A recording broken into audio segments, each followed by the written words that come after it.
Hi,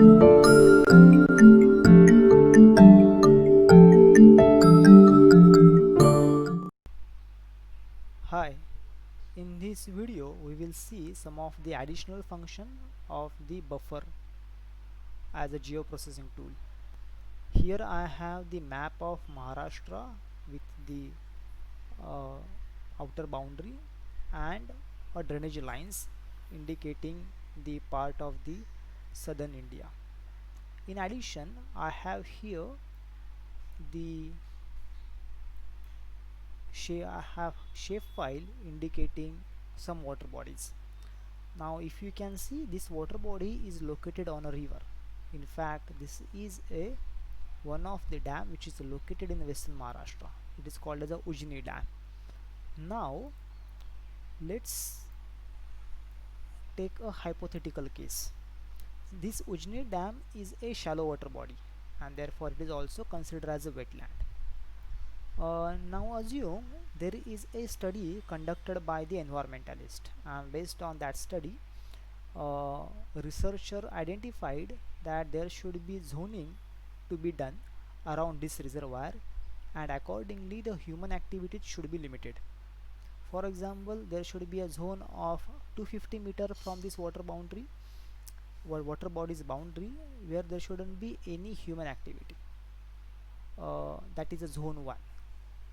Another, there should be a second zone, that is a zone 2, up to distance of 1 kilometer, where only certain kind of operations can be performed, similar, for example, agriculture or the grazing. And in this hypothetical case, there should be a zone 3 up to 2 kilometer from the water body, beyond which only the industrial activities should be permitted. Now the question is, I want to identify these zones 1, 2, 3, and I want to delineate those with reference to this water body, and further I want to identify the geographical area along the villages coming under this zone and the respective landowners. This is the task. So we'll see how this task can be performed using a buffer function. So let's go to vector geoprocessing tool buffer. I will select my input layer is the water bodies. Since it is already in projected coordinates, so I can perform this function because I know it is in UTM and the distance is measured in UTM as meter. So I will put the distance first as a 500 meter to delineate a water body. Okay, so this is the water body buffer 500 meter. Okay, save. I will run.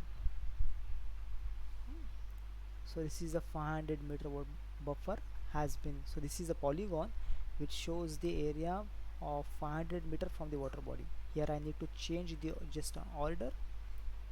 Okay, so now I can see. Okay, so this is the water body and this is the area which is a 500 meter away from the water body. Similarly, I need to identify the buffer areas for the zone 2 and zone 3. So for example, zone 2 I will select the water bodies as the input file, then distance is 1 kilometer. I will enter it in form of a meter, so 1000 meter, and then I will save it as the water body buffer 1000 meter. Save, then I will say run. Okay, so this new zone has been delineated and we have to just change the order, and you can see now this is the second zone which is in pink in shade. Then I will go for the third zone buffer, where I select the again water body, and then I will keep a distance of 2 kilometers, so 2000 meter. Then I will say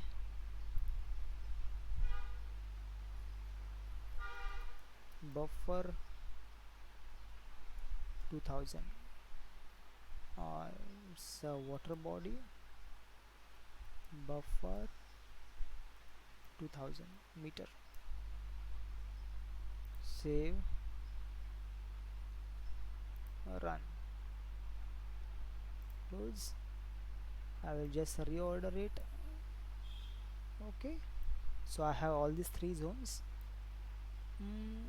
Let's take another example. There is a environmental study which is identifying some of the critical species which are found in this wetland, and this study indicates the habitat of that critically endangered species is at the distance of 250 meter from the uh, uh, from the border of the water body and inside the wetland. So this is the aquatic species which only has a habitat in a shallow area of the water body, and which is generally identified at a distance of 250 meter from the edges of the reservoir.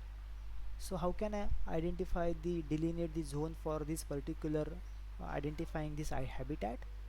Again, we can use the buffer function but with slight change. So I will say buffer, here I will say water body, and while inserting the 250 meter I will just say negative 250 meter, minus 250, because now this is inside the water body. So this is a minus 250.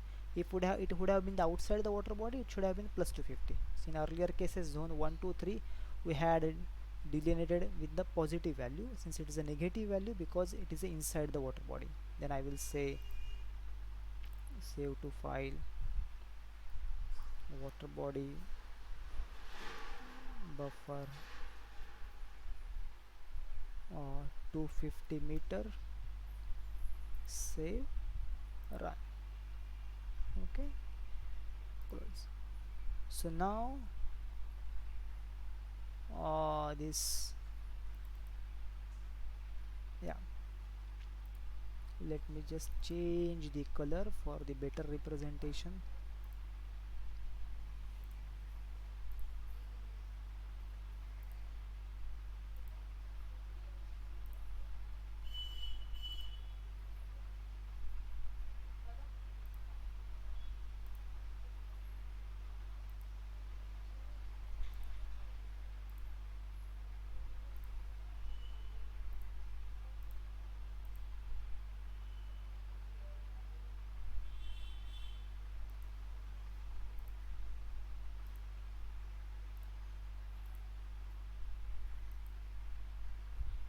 Okay,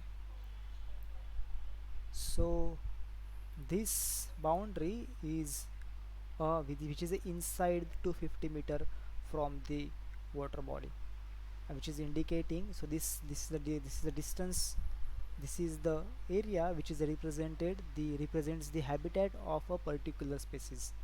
So in this way, by using a buffer function, I can identify the delineate the zone with reference to existing polygon. So in this video we have learned how to use a buffer function and with reference to given polygon, and identified a area which is of our interest. Here we have discussed the case of a water body, but it can be used in any cases. For example, earlier we have used the rain gauge as a case, but it can have the n number of application depending on the field you want to study. For example, if I want to identify a zone of coastal regulation zone, then I will use the coastal boundary of the state or a nation, and then I will identify the coastal regulation or CRZ based on the limit of 500 meter, 1 kilometer, 2 kilometer, whatever is prescribed by the given authority. Similarly, this application can be used to identify the buffer zone outs for a given sanctuary. So if I have the polygon of a given sanctuary, I can use this tool and define a buffer area, delineate the buffer area. And once you have these polygons of the buffer area, then you can easily use the polygons which are available from the existing village cadastral maps, or you can also use the data from the Google Earth. We will see in subsequent videos. and then you can identify the which are areas coming under this polygon, and also you can identify subsequently, if you have the cadastral map, you can also identify the who are the owners of those land masses which are falling in a given polygon area, given zoning, and accordingly it helps in the planning processes. Thank you.